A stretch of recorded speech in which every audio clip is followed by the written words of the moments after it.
Despite allegedly founding Rome and being hailed a hero, Romulus's legacy is complex, and at times deeply disturbing.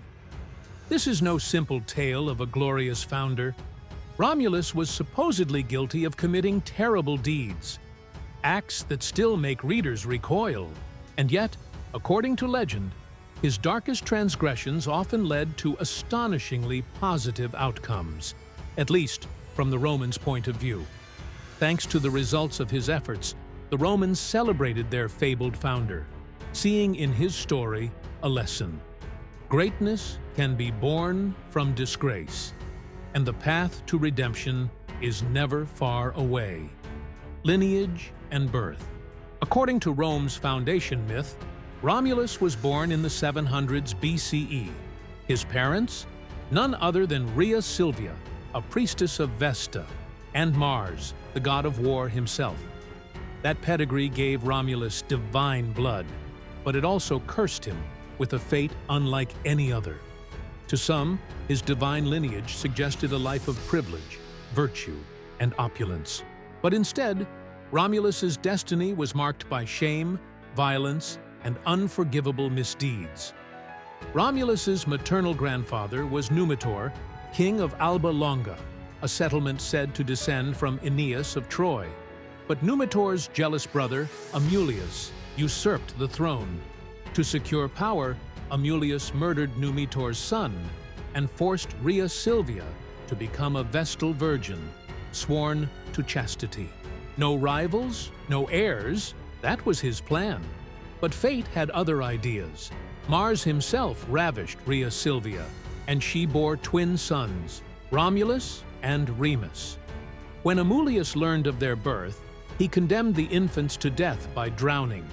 But destiny intervened. The twins survived, suckled by a she-wolf, Lupa, before being rescued by a humble shepherd, Faustulus. Raised as his own, the boys grew into strong, defiant young men. 18 years later, Romulus and Remus led a revolt, overthrew Amulius, and restored Numitor to the throne. Already, the abandoned children had risen from death's doorstep to kingslayers. The foundation of Rome. But Romulus and Remus weren't satisfied. Princes of Alba Longa? Not enough. They dreamed of a city of their own, a city that would rival all others. But ambition soon turned to rivalry. The brothers argued, where should this new city stand, and who would be its king? To settle the dispute, they turned to augury, the will of the gods read in the flight of vultures. Remus saw 6 vultures first, a sign of divine favor.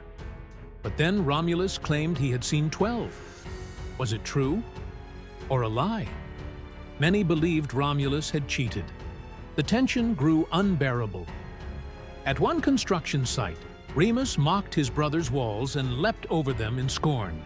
In a fit of rage, Romulus, or perhaps one of his men, struck Remus dead with a pickaxe. Fratricide, the crime of crimes. Rome's foundation was stained with the blood of a brother. As the poet Horace later wrote, "What hounds the Romans is bitter fate, and the crime of a brother's murder, ever since the blood of innocent Remus flowed into the earth." And yet, despite the crime, Romulus pressed on. He founded his city on the Palatine Hill. He created laws, institutions, and the Senate. He became Rome's first king. To some, like Cicero and Florus, this brutal act was not a disgrace, but a necessity. A ruthless man for a ruthless task. The Sabine women, but Romulus's brutality did not end there. Rome's early population was almost entirely men. Shepherds, outcasts, fugitives. Without women, the city had no future. So Romulus devised a plan as bold as it was outrageous. He invited Rome's neighbors to a grand festival. When the games began and the guests' eyes turned to the spectacle, the Romans struck. With swords drawn, they kidnapped 683 virgins, dragging them away to become their wives.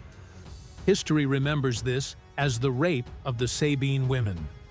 To outsiders, it was a shameless act of betrayal. To the Romans, it was the seed of growth. For although it sparked bloody wars with neighboring tribes, those conflicts ended not with Rome's destruction, but with its expansion. Romulus even co-ruled for a time with the Sabine king, Titus Tatius. From atrocity came alliance. From abduction came population growth. Rome was stronger than before. Later years and death. In the years that followed, Romulus waged war on Cameria, Fidenae, even mighty Veii. He planted colonies and expanded citizenship. As Tacitus later noted, Romulus was wise enough to fight as enemies, then hail as fellow citizens those same nations on the very same day. But power corrupted him. Romulus grew tyrannical, ruling without senate or people. He ordered executions, flung men from the Tarpeian rock, and ruled with fear. And so, his end is shrouded in mystery. Some said Romulus was taken by his father Mars, lifted into the heavens as the god Quirinus. Others whispered a darker truth, that senators murdered him, tore his body into pieces, and hid the remains. Either way, Rome's founder vanished, half hero, half monster. Legacy despite his crimes: infanticide, fratricide, abduction, tyranny. The Romans revered him. Generals like Camillus and Marius were hailed as new Romuluses. Julius Caesar himself toyed with the name. Augustus considered it too, but wisely rejected it. Even centuries later, emperors evoked Romulus's name, parents named sons after him, and Rome clung to his memory. His story told them that greatness comes at a price, that even the flawed, the violent, and the disgraced can become heroes. Romulus was, in truth, a menace. But to the Romans, he was also a god, a founder, and the embodiment of their city's brutal spirit. Without him, Rome, the eternal city, might never have existed at all.